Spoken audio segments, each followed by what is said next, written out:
democracy is over. The smidgen of faith I had in humanity has definitely gone. It was the most racist thing you've ever seen in your life. The most racist thing. What did they do? What did all the white people do? Did they have a conference? Did they download information and was just like, you know what, this is what we're going to do to keep our race alive? They're racist. They're just racist. They're actually, the people that say they're not racist, they are. They are. Their actions have shown they just don't care. They really don't care. The Aunties Could Never podcast is a growing podcast that I listen to. Recently, they had an episode where they aired all of their frustrations and grievances all around Kamala Harris losing, the Republicans winning, and ultimately the victory of Donald Trump. The general accusation laid forward is that Americans voted because of misogyny and racism. I'm here to put forward a counter argument and in the process of doing that, highlight the lack of objective analysis. For those of you that don't know, my name is TJ. I'm mixed Nigerian and British, and I've moved from the UK to Uganda to start a new life with my girlfriend Medina. Being out here in Africa has given me a new perspective on life, and it's why I'm starting to get so passionate about some of these issues. I'm wearing black today because I'm in mourning of civilization. I despair. This man literally said he had a campaign rally, like only a couple of weeks ago. And in the campaign rally, it was the most racist thing you've ever seen in your life.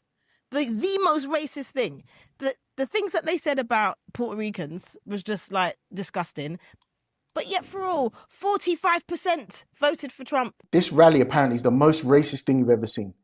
Not anything like a Rodney King beating or a KKK gathering. No. Well then, let's verify that. Let's look at the rally and see exactly what was racist. Let's see what she's talking about. There's a lot going on. Like, I don't know if you guys know this, but there's literally a floating island of garbage in the middle of the ocean right now. Yeah. I think it's called Puerto Rico. So this is a poor joke. It's a joke that's not very funny. And it's at a Trump rally, and you could say that it maybe doesn't have its place politically to be there. Like, it's not the kind of thing we want at a political rally. I can agree on that. Now, is it the most racist thing I've ever seen? No. Number two, it's even ambiguous if it was directed racially at all anyway, because Puerto Rico has a huge garbage problem. And what I've heard is that's what he was relating to. But people are going to take it the way they're going to take it. And if people say that it's racist, all right, I won't fight you on that. Let's say it's racist. Now, is this going to sway your vote? In a 3-hour rally, a person that's not even Donald Trump had one bad joke. On top of all of that, not everyone thinks that it's racist. To be fair, the guy's really just doing what he does. I mean, here he is at the Tom Brady roast a few months ago. The great Jeff Ross, ladies and gentlemen. Jeff is so Jewish, he only watches football for the coin toss. Jewish joke. Gronk, you look like the Nazi that kept burning himself on the oven. Nazi joke. Kevin is so small that when his ancestors picked cotton, they called it deadlifting. Just look at Kevin Hart there. Does he look outraged? We're allowed to laugh at these things. We're allowed to laugh at morbid things. We're allowed to make jokes at morbid things. So even if that joke was racist, let's just accept it was a joke and it's not part of Trump's policy. Yes, of course. Terrible, boo, yes.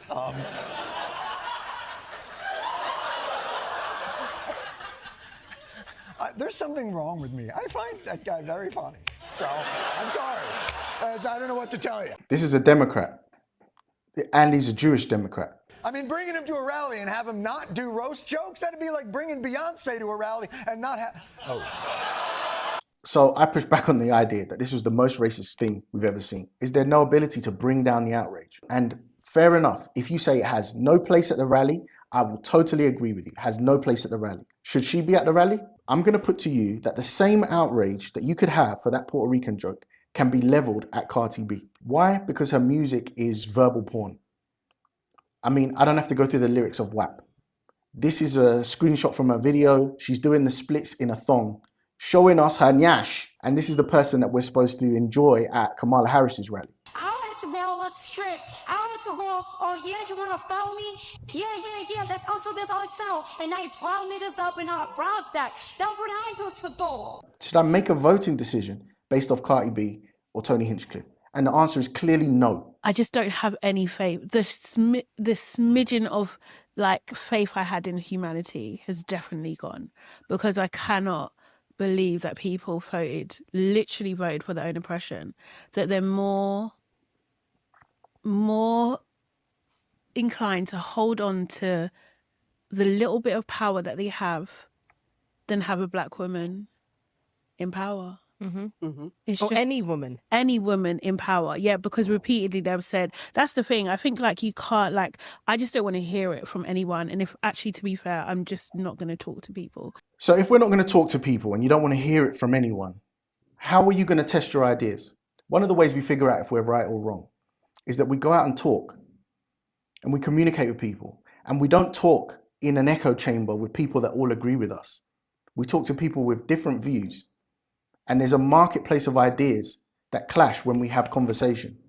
So you don't want to hear it, you don't want to talk. Well, how are you going to develop as a person? You've decided that this is it. You've got it. You understand it. You're right and they're wrong. You're beginning to talk in a condescending manner that says, I have the moral high ground. Like these people, like, I can't believe they would vote for their own oppression. Like, what an assumption to make. I don't want to hear it like, oh, gender politics doesn't exist. Racism doesn't exist. I don't want to hear it. Gender politics doesn't exist. I've not heard anyone saying gender politics doesn't exist. What I've seen is that the left side keep bringing up gender politics. The main nominee has this viewpoint. I made sure that they changed the policy in the state of California so that every transgender inmate in the prison system would have access to the medical care that they desired and need. We're not saying it doesn't exist. We're not yet agreed on the boundaries of where these things should start encroaching everybody's life, i.e. kids' LGBT issues, i.e. prison surgeries. I think most taxpayers would not want to pay for gender transitioning surgery for inmates. I don't know whether this is what you're talking about, if you don't want to hear it, but people feel really strongly about this. Like, they hate these policies. There's been so much footage of people pushing back at gender stuff at schools for their kids, inappropriate books that they've had to read. Are you telling me this is not a factor? Or are you telling me it's still only race and misogyny? We have seen this time and time again that literally, what did they do? What did all the white people do? Did they have a conference? Did they download information and was just like, you know what, this is what we're going to do to keep our race alive? Yeah, I don't know. I just think they're racist. They're just racist. They're actually, the people that say they're not racist, they are. They are. They just, do you know what I mean? Like their actions have shown that they just don't care. They really don't care. They're racist. Even if they say they're not racist, they're racist. They don't care. Do you know how offensive that is to a body of people? I'm sure there's racists and misogynists that voted for Trump. I'm sure there are. But every time there's a vote in America, especially in recent years, the middle decides, the people that are on the fence, to say they're racist is so insulting. It's such a generalization, and it's such a weak and shallow analysis. Even a 10-year-old boy can explain why. I think people would be bothered at all by the fact that Kamala Harris is, half black and half No, Indian American. No, because Barack Obama was elected twice, 2 terms, served all 8 years. It's like, when it works in your favor, it's great. There's progress. Yes, we can. And then when it doesn't work in your favor, it's racism. And anyone that says they're not racist, they are. I don't see how this point of view is not an emotional cope for the fact that someone you don't like won. Do you know what I mean? Because rolling back reproductive rights, it's literally the Handmaid's Tale. So let's address this very touchy subject. First of all, I have respect for this subject, but there is a framing by the Democratic Party that Donald Trump is going to control your reproductive rights. And that's not entirely true. It's not entirely true. First of all, the idea that this should be framed as a woman, my body, my choice issue, it gets people very emotional and riled up. But the fact of the matter is, there are 3 parties that the law needs to consider when talking about abortion. The first party, of course, it's the woman. The second party is the man. Did his sperm not enter the egg and create life? And if you think he's not part of the equation, then does he not have to pay child support? And then the third person is the child that's been conceived itself. So the law needs to protect these 3 groups. Now, wherever you stand on this issue, I imagine that you don't believe in killing live children. So somewhere between conception and a child being born, you would draw a line and say, we can't kill this being after this point. And the law struggles to find where that line is, where everyone finds that acceptable. And so this discussion is really about that line. They made it sound as if Donald Trump is going to put something in law that bans abortion. The truth is that the states are going to decide. I mean, I know there's more nuance to the law and all of that, but we're going from the federal level making the decision to the state level making the decision. This is not the same thing as the words, Donald Trump is trying to control reproductive rights. It's not the same thing. I say that with sensitivity for all the people that have gone through their abortion issues. We still have to push emotion to the side and make a rational decision that's best for everybody. The child, the woman, and the man. This subject should not be a conversation only about women. When you make it such, the truth is you start alienating voters.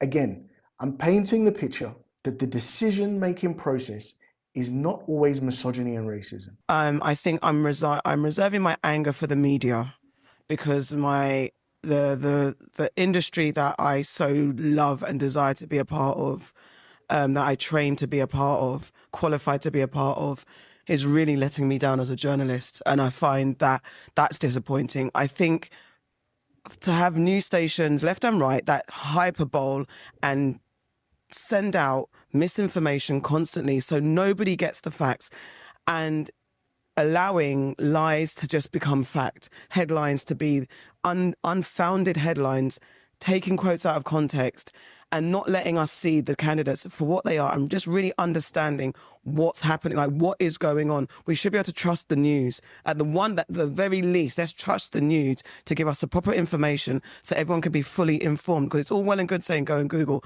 but even our internet isn't safe. Like even reputable platforms that are verified, supposed to be, you go and Google, get this source of information, and that's supposed to be verified. Even that you can't trust. So I'm really, humans are gonna human. I feel like people are kind of don't believe what's really on the table here. I think they're just like, maybe, because it can't be that bad. And I think people really don't understand the depth of it. And I don't think any of us do really know how bad it's going to get. I don't think any of us really do understand how bad it's going to get. The interesting thing about this is that I agree with what she's saying. We should be able to trust the media. And I'm glad she said both sides. That's objective. Both sides, including the media, are involved in this spin, are involved in this fake news and conflating things and mixing up the news. She said it out of her own mouth. And that's also why the podcasts worked so well for Trump, because it's so much harder to hide who you are. As she said, she wanted to know who they are. It's so much harder to hide who they are when they sit down for 3 hours and talk to someone. A lot of people feel like this. They're turning away from mainstream media. And that's why they're going to podcasts as well, because these questions that are rolled up nicely and served to them so that they can give their neat and tidy answers, it's not cutting it. Problem with this statement, however, is that there's some hypocrisy here. If it is true that you don't know the extent to what this is going to be, you don't know how bad it's going to be, this is her own words. If that is true, then why are you so confident in your position? They're saying it's the end of democracy and, you know, it's tragedy and I'm wearing black and it's the most racist thing I've ever seen. Why are you not leaving room for the fact that you could be wrong? You're not. You've made up your mind. So the statement is good, but your actions show otherwise. I think I'm still processing. Do you know what I mean? I think that, yeah, like yourself, I know I have friends in America. This is affecting them very deeply. Their kind of viewpoint is democracy's over. Remember, this guy said that you won't have to vote for me again. Yeah. Do you know what I mean? Like, this What is, does that mean? he's going to be a dictator. And that's what that means. So it couldn't possibly mean that I've already had 4 years. I'm going to have my second 4 years. So you won't be able to vote for me again because it's not possible for me to be president more than 8 years. It couldn't mean that. What it means is you're going to be a dictator. Where would that idea come from? If we don't show up tomorrow, it is entirely possible that we will not have the opportunity to ever cast a ballot again. Now, are we saying that this is an honest statement, that this is said in good faith? Like the fear-mongering of this statement is unreal. The idea that Donald Trump would be able to become supreme leader of America, who do you think will go along with that? In 2024, are we seriously putting that on the table? If you think the answer is yes, I don't know what to tell you. This switches people off from wanting to vote for Kamala Harris. These guys have always said Donald Trump is the dishonest one.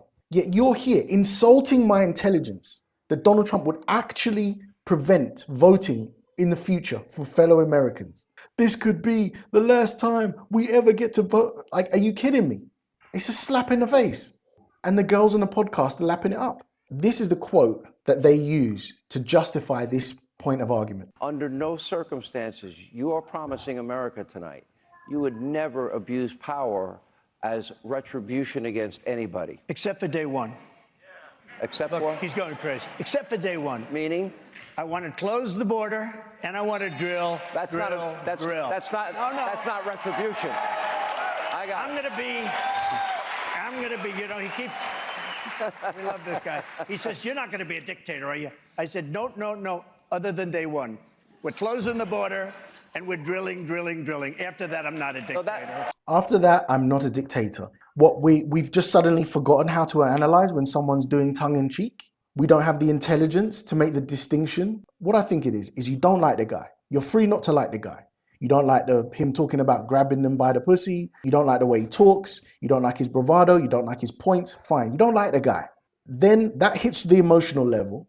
And then you just look for ways to confirm that bias because it's clear. And if you were honest with yourselves, you would see that too. Let's hear how Kamala Harris frames it. Donald Trump has openly vowed, if reelected, he'll be a dictator on day one. That he will weaponize the Department of Justice against his political enemies, round up peaceful protesters and throw them out of our country, and even, and I quote, terminate the United States Constitution. This is now not Oprah. This is now not Cardi B. This is Kamala. Is she being honest with us? It's insulting, quite frankly. And why would I vote for someone that thinks I'm so dumb? This is the actual quote where he talks about terminating the Constitution. Let's read it. A massive fraud on this type and magnitude allows for the termination of all rules, regulations, and articles, even those found in the Constitution. What is he talking about? This was when he was denying that he lost the vote, the last election cycle. It's taken out of context. And is it a good sentence? No, it's not a good sentence. Was he doing the right thing at the time? No, he wasn't doing the right thing at the time. But just because he used the words termination and constitution does not mean that now he's telling us that he's going to terminate the Constitution when he comes into power. With all these guys, these Republicans that like their guns and all of these amendments that they like to follow. Tell me who's going to go along with that? He would get impeached instantly if he ever brought up the idea of terminating the Constitution. It has nothing to do with racism or being a woman. This is yet another reason. I want to show you what a genuine dictator actually looks like. We're in Iraq in 1979. The newly appointed president has called his fellow party members to a meeting at a local theatre hall in Baghdad. His name is Saddam Hussein. He's only been president for a little under a week. Shortly before their newly appointed president arrived, one of his men appeared on stage. A terrible plot against the president and against Iraq has been uncovered, he informed the crowd. A group of high-ranking party members has conspired to remove Saddam Hussein from power. And then he revealed, all the guilty parties are in this room, right now. And now, the crowd sits frozen in silence. The president is in total control. Then, Saddam calls a man to the stage. His name is Muhi Adbek Hussein. He's part of the Revolutionary Command Council. He's a powerful man, but just a short while ago, he had opposed Saddam in a meeting. It was a mistake. He walks up onto the stage and stands behind a microphone, confessing to crimes of wanting to overthrow Saddam Hussein. I was the one behind the plot against the new president, the man says. It was me who tried getting others to join in. But it's a lie. Nothing of what he admits on stage is true. What's really happened is that he's been thoroughly tortured and told that if he doesn't go up on that stage and say that he planned the plot against Saddam, the torturers will rape his wife and daughter right in front of him. He has no choice but to obey. And so he does. To save his family, Muhi lies about his own and his fellow party members' involvement in the plot to overthrow Saddam's new regime. Once he's finished, Saddam takes the floor. He lights his cigar and then he asks out into the room. What means should be used against these traitors? You know the answer, he says after a pause. There is no other way than the sword. Saddam then gives an instruction to those assembled in the hall. When I have read out your name, you shall stand up, recite the party's slogan, and leave the room. And so he begins reading out names. One by one, they must rise from their seats, say the slogan, and then they are led out of the room. They haven't been told where they're going or what's waiting for them on the other side of the door, but they probably have an idea. Most of the people, though reluctantly, do as they're told. One man, however, is clearly confused at his name being called. Me? I haven't done anything, he shouts as he stands up. Saddam doesn't even bother to look at him. He just coolly repeats, "When I have read out your name, you shall stand up, recite the party's slogan, and leave the room." And then, nothing. The man just lowers his head and shuffles out of the room. Saddam continues until he has called out 68 names. He smiles and thanks those remaining in the hall for their loyalty, and then everyone stands up and once again begins a desperate standing ovation. Relief. Some even begin to cry. Up on the stage, even Saddam himself sheds a tear. Outside the hall, all the people whose names Saddam has called out are gathered in trucks and driven to prison. In the following days, 68 trials are held. 22 men, including 5 members of the Revolutionary Command Council, are sentenced to death. Saddam has appointed a number of executioners to complete the task of carrying out the executions. They're all members of the Ba'ath Party, his party, and none of them are executioners. They are then gathered in the building where the plotters allegedly should have laid their plans to overthrow Saddam's new regime. And then the condemned are dragged out into the adjoining yard where they are forced to their knees and blindfolded. Each of the executioners is then handed a weapon and assigned a victim. And while they prepare to murder their former party comrades, they can hear the sound of a large crowd gathering outside the building. Saddam wants to make sure that everyone knows what will happen to people who disobey, but most importantly, he wants to show his accomplices, willing or not. So Saddam has made sure that there's a demonstration at the same time as the executions, and it's a big one. Thousands of Iraqis gather with signs and flags, shouting praises to their new president and condemning the prisoners. And then, one by one, Saddam's former friends and fellow party members are shot. Some executioners are so nervous and scared that they miss and need to shoot their victims several times. It's gruesome, but Saddam is very satisfied. An excellent start to his presidential career, he thinks to himself. Saddam Hussein, on day one, fabricated a coup and got his own party members to execute those that he blamed for that fake fabrication. That and Donald Trump are not the same thing.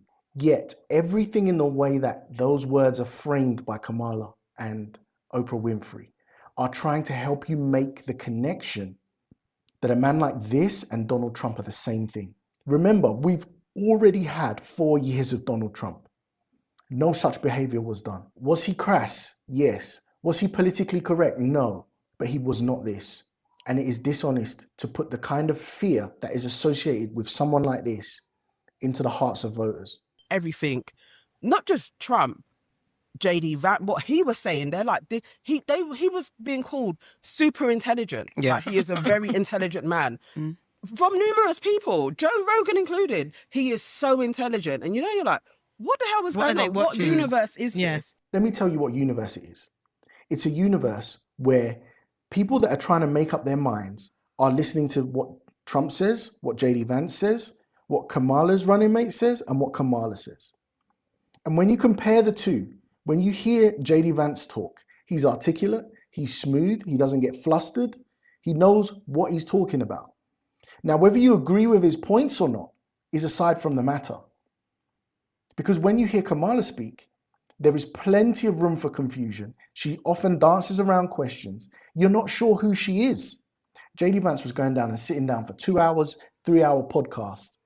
And even when he had difficult questions pitched at him, he was not flustered. And people felt like they got to know him and they were like, yeah, this guy's intelligent.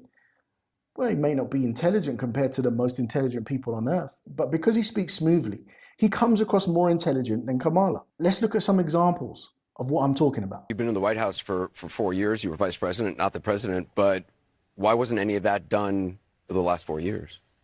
Well, there was a lot that was done, but there's more to do, Anderson. And I'm pointing out things that need to be done, that haven't been done, but need to be done. The question was, what would you do differently? She doesn't answer the question. Does this strike you as an intelligent person? I can imagine what can be and be unburdened by what has been, you know? Now, I can understand this sentence once I think about it and analyze it. So let's be fair to Kamala Harris here. Again, we want to try and stay objective. She's saying that I can imagine a future that doesn't have the baggage from the past. But the way she's put it is so confusing. There's a thing about advertising that people need to understand what you're communicating immediately. She's here advertising herself and repeating a confusing statement. The thing that it highlights is that she can't speak on the fly, and no one's saying don't be prepared and don't have points. But then if you've had time to prepare a point, you got to come with something that really works, that's snappy. But you come with this. What weaknesses do you bring to the table, and how do you plan to overcome them while you're in office? That's a great question, Joe. Well, I am certainly not perfect, so let's start there. And I think that perhaps a weakness, some would say, but I actually think it's a strength, is We didn't ask for strength. We asked for weakness. I really do value having a team of very smart people around me who bring to my decision-making process different perspectives. That's why JD Vance looks intelligent. Because they've just watched this clip and then they go to JD Vance and JD Vance is eloquent. Again, nothing to do with being a woman, nothing to do with being black. Yeah, what's going on? He's got Elon Musk doing $1 million sweepstakes. The fact that that was allowed, like there was rule, they paused it and said, no, this is fine. This is. You're allowed to do anything within the law to promote your candidate. You can't complain about the tactics used if they're legal. Now, the Democrats were more than free to make their own tactics, and some of their tactics were below the belt. And you know, there's talk now about him it was always going to be the case, but now he's given him a position. Yeah. He was running on that along with the Kennedy guy. Junior. He's going to be in charge of the health. Who, the Kennedy guy? Yes, he's gave him the health. Like, that's what they were talking about. Whether or not it's actually going to be certified in charge of health, in this healthcare or the health parts. I feel like people's memories are really short. I tell you, the memory I remember is being told that I had to stay in my house and go and get a vaccine. And that's something that I regret to this day. And I think a lot of people regret taking that vaccine. And Robert F. Kennedy's given a lot of information about Big Pharma and these vaccines. By the way, he was a Democrat up until recently. What is this short memory that we're talking about? What's so pernicious about him? I mean, I tried to do research. He's in his 70s. Have you seen how fit he is? What do you think of all these American obese people? They're having an obesity crisis because the government is totally captured by the food industry and the sugar industry. You know, I was talking to someone the other day and they were telling me that their high school had like Pizza Hut and fast food chains in their high school. Please tell me what is so egregious about Robert F. Kennedy. If anyone would know politics, it would be someone with his family history. This man is a fucking felon. He is a felon. There are felons out there in America who can't vote, right? He shouldn't have even been able to cast his own vote, but I'm sorry. So let's tackle this thing of calling him a felon. He's a convicted felon. She said it about 5 times. He's a felon. I tell you, it matters what felony it is. I've got some felony charges here. Altering a date on a prescription. You know that's a felony charge? Recording a conversation without consent is a felony. Lying on a loan application is a felony. Using a fake name online is a felony. Using someone else's prescription medication is a felony. Writing a bad check is a felony. If the Democratic Party could have got this felon to go to jail, do you think they would have let him be walking around? He's a felony because he misappropriated funds settling his stuff with Stormy Daniels. They couldn't lock him up for it, could they? So we're talking about somebody that has fiddled with his finances. Is that good? No, it's not good. Is that what you want for a president? No, that's not what you want from a president. You want an upstanding, straight as an arrow president. But let's compare that with the moral questions around Kamala Harris. I want to bring the conversation back to the broken criminal justice system that is disproportionately negatively impacting Black and brown people all across this country today. Now, Senator Harris says she's proud of her record as a prosecutor and that she'll be a prosecutor president, but I'm deeply concerned about this record. There are too many examples to cite, but she put over 1,500 people in jail for marijuana violations and then laughed about it when she was asked if she ever smoked marijuana. She blocked evidence. She blocked evidence that would have freed an innocent man from death row until the courts forced her to do so. It would take this podcast and 4 more to go through. She fiercely fought wrongful convictions and was shamed by judges when she was district attorney in San Francisco. What was the case? The Gage case? George Gage. The George Gage case, where her prosecutors hid evidence. Once she knew that there was evidence that was withheld from defense attorneys, once she should have known, in my opinion, that people were innocent, she tried to protect those convictions. Why? Because she wanted to continue winning. She blocked DNA. She went to great lengths to try to block access to DNA for people that were accused of or convicted of felonies. Think about it. We're talking about a $12 DNA test to see if the biological material from a crime that has been preserved is actually the defendant's. So this is the woman that was singing from the hilltops that she was helping get the law changed so that trans people using taxpayers' money could have their operations. All the while, she was there blocking DNA testing. Where's the black solidarity now?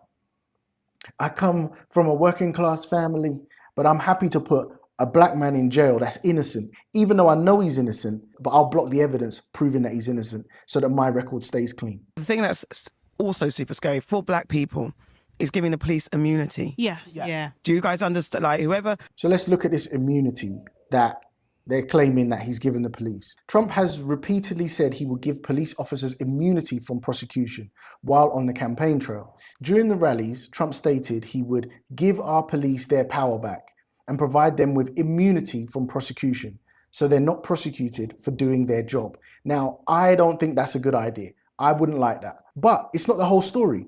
Trump later clarified that this immunity wouldn't extend to every case of police misconduct.